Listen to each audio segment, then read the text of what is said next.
Let me apologize if this is a little choppy, but you know, we having some technical difficulties, so bear with us. I have a special guest. What's up, everybody? It's your man Jay Filt, and today my special guest is David Fingers Haynes. Now, if you're not familiar with this guy right here, this man, I'm gonna go ahead and say it, this is the pioneer of finger drumming. Y'all seen a lot of cats doing finger drumming, right? This is the pioneer of it. I'm sorry, he been doing this since the, what, 80s? Would you say 80s? 85. 85, man. 85. Yeah, man, so this is my special guest. Welcome, man. Welcome to the show. I guess we're going to make this into a series or show. Let's get into it. I don't know. I'm just trying to feel my way through it. So, yeah, man, I'm happy to have you, man. For those that don't know, man, me and this guy actually go back. I know him personally. This ain't just an internet thing. We actually played together. This guy is a full-fledged drummer, and we used to play in a band together. So, this is my homie, man. You know what I'm saying? So, what's up, everybody? What's up? What's up? Those that's on live, those that are replaying. Haynes. What's up, man? What's up, homie? Thank you for what's having up? me, bro. I can't even talk. I'm so excited. Yeah, what was it? I think it was 2000. We were playing together. 2007, 2008, 9, somewhere around there. Some years back. A while back. Feels like yesterday. Woo, wow. For those that are on here live, there's going to be a replay, and I'll post a replay later, and it'll hopefully be a lot cleaner than this. But anyway, yeah, man, this is my guest once again, D. Haynes, and we're gonna do some demonstrating, man. But before we get into that, let's just talk about a few things. Like, how did you first get started with finger drumming? The short version. Okay. Well, I got a brother who plays drums. When I wanted to play on his drums, he was like, "Don't touch my drums." That was when I was about 11. My oldest brother gave me a drum machine in 1986, something like that. He gave me that, and I didn't want it. So I took it to the store, and they wouldn't trade anything for it. But there was a customer that gave me an Elisa's HR16B drum machine, and then I just worked with that, and I played it for 19 years, almost 20 years. And so then when I started playing at the NAMM show, that's when I met a lot of other companies, and then just kept growing and building the techniques and ways to play, stuff like that. So that's what happened, basically. Ooh, cool. If you see me looking away, it's because I'm looking at other monitor screens and trying to answer other people. All right, so look, man, let's get into some playing, man. What you got? What you working with? Let me put the screen down. I got a MPC Live from Akai. It's my preferred machine to play on. You know, I just love it because the feel of the pads is great. You know, it's very portable and it's standalone, so I can just pop it in my backpack and travel with it. And I place it on a stand that I kind of just jimmy rigged and put together. It's like a cymbal stand / snare stand. That's what I did. For those of y'all that always be asking me, what you put the pad on top of? It's a cymbal stand on the bottom and a snare stand on top. All right, you got it? Right. Cool. So you want to play something for us? Let's get right into it. Yeah, I got a little something set up here. Yeah, give us a little something. Yeah.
Cool. So let me ask you something. I have another question. Do you prefer a certain style of play when it comes to finger drumming? What I mean by that is like, do you have to have like the kick on a certain pad or a snare on a certain pad, a hi-hat there, and maybe sample some? What's your set way of placing your sounds on your pads, or does it matter? Well, no. I always have the kick drum and the hi-hat basically in the same place every time, and the main snare. I have two snares that I normally use. Like on pad 1, I normally have the kick, then I have snare on pad 2, and then the hi-hat I have on pad 4. But I might have another hi-hat on pad 3. It depends on what I'm gonna play. Sometimes I put a clap there, sometimes a shaker. Like in this case, that's what's up: kick, pad, snare, then clap on pad 3, hi-hat on pad 4, shaker on pad 7. So open hi-hat, close hi-hat, they always in the same place: kick and snare.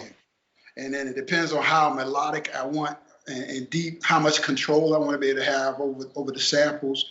Like in this case, I got these different samples in different places on different groups,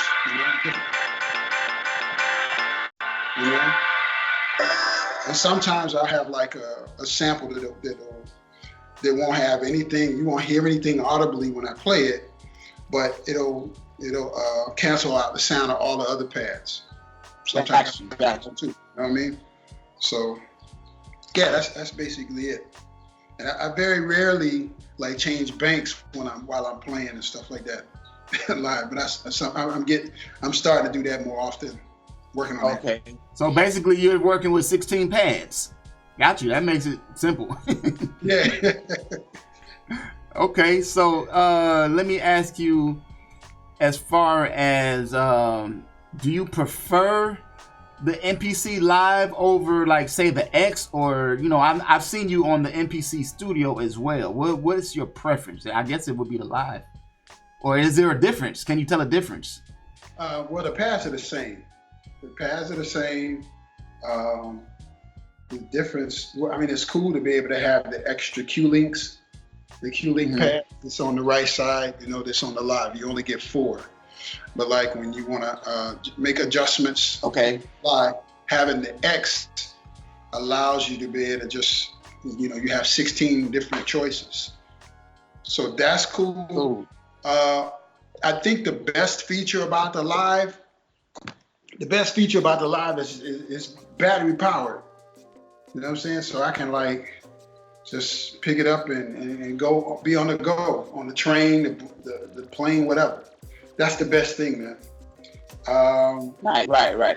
And the screen. Standalone. Yeah, the screen on the X is bigger.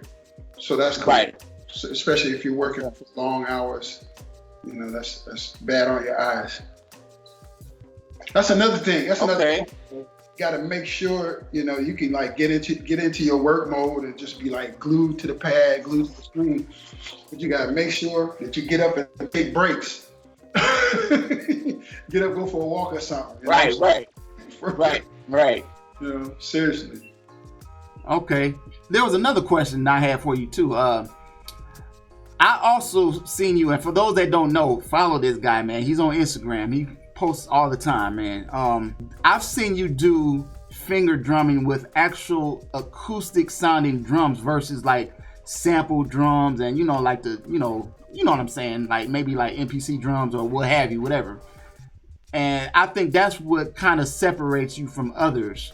So can we get like a demonstration of you using acoustic drums or acoustic sounds? I don't know if you have it set up, but yeah, definitely. I'm putting you on the spot. I didn't mean to put you on the spot like that. Nah, no problem. No problem. But people need to see this, man. They need to see and hear this. So when I'm doing like the replication of acoustic stuff, the setup is different. Yeah. So pad 1 is the kick. Pad 2, same thing like before. Main snare, ghost notes, same snare, but it's for lower volume. and then close hi-hat, pad 4, and I got 3 toms. Open hi-hat, different crashes, splash, ride, melody ride, all that stuff.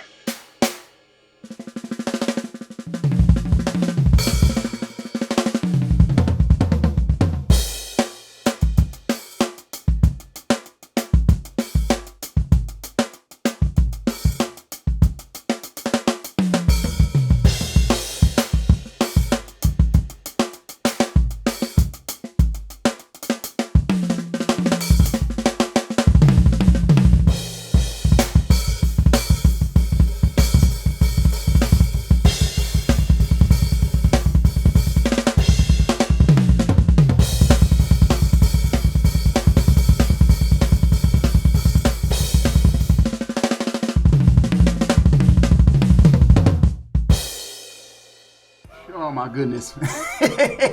You see why I wanted you to do this? Yeah, man, that was crazy. Yeah. Okay, so for those that are like, what did he just do? Tell the people you do give lessons for this, right? Yes, I do. Yes, sir. Okay, cool. So what is the best way for them to contact you? The best way to hit me up is on Instagram. That's at dfingersh, 1 R. Because like my YouTube page is different. Okay, cool, Yeah. cool. That's the best way. Yeah, man. So what I teach there is, beat making, as well as how to play and sound like a live drummer. Cool. Okay, so you teach them how to practice and all that kind of thing, and give them like exercises, or? Absolutely. I have all kinds of exercises, how to do like independence type stuff, how to play with, playing with the metronome. I've got loads of exercises, bro. Awesome. Would you mind giving like a simple exercise? Sure. Like one easy one, or? I'm gonna use the metronome from my phone to actually show what I'm talking about here. Okay, you hear this, right? Yep. All right. Yep. So, by the way, the different kinds of students I have, they don't just have to be drummers. I have people who are producers, people who just are hobby musicians, people who've got nothing to do with music, who just learned about me or learned about finger drumming and like, wow, I want to do that. So you don't have to be, feel like, man, I'm not good enough to do it. So, all right, here's basically what I teach in the first lesson. Some of what I teach in the first lesson. Basically with the both index fingers, all right? Just left, right, left, right. Okay. We're going to be doing,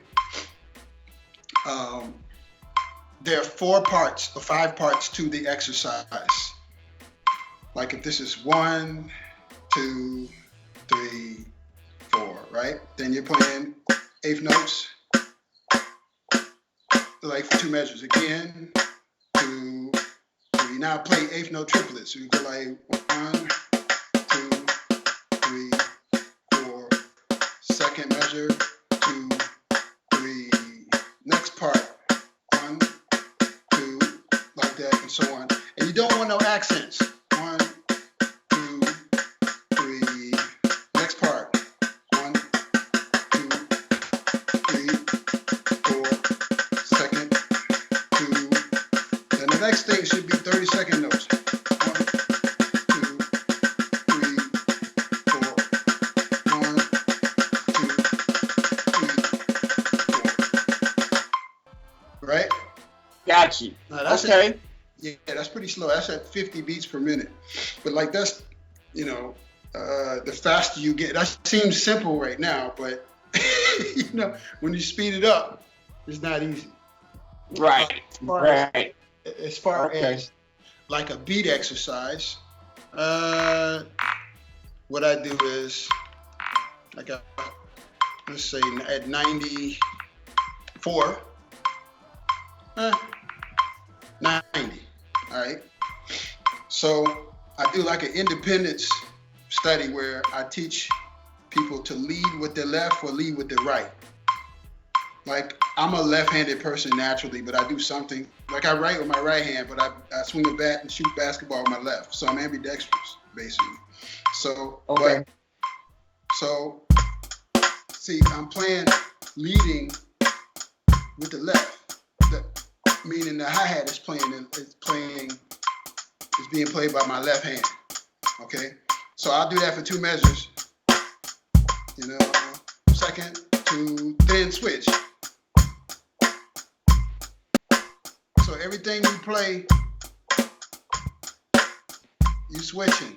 Second measure, 2, 3, 4, switch. You know, and then different hi-hats. Different hi-hat patterns.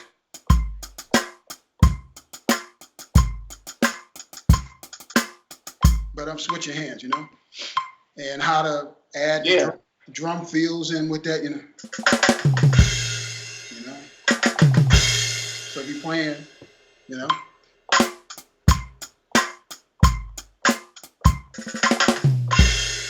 You know, so that sounds like what a drummer would play, right? You know? Right, right.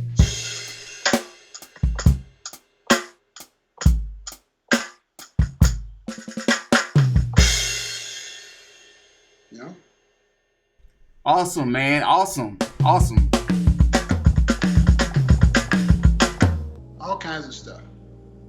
Sick, man. Yes, yes, yes. Yeah, man. So let's wrap this up. Is there anything else that you wanted to say or shout out anybody or whatever? Man, I want you all to keep doing what you're doing. Keep expanding what y'all doing with beat making and playing and everything. Listen to many styles of music, you know, and just keep doing it. You know what I mean? We need y'all out there. Yes. Yeah, man. Don't put yourself in. Right. Yes, sir. Don't put yourself in a box.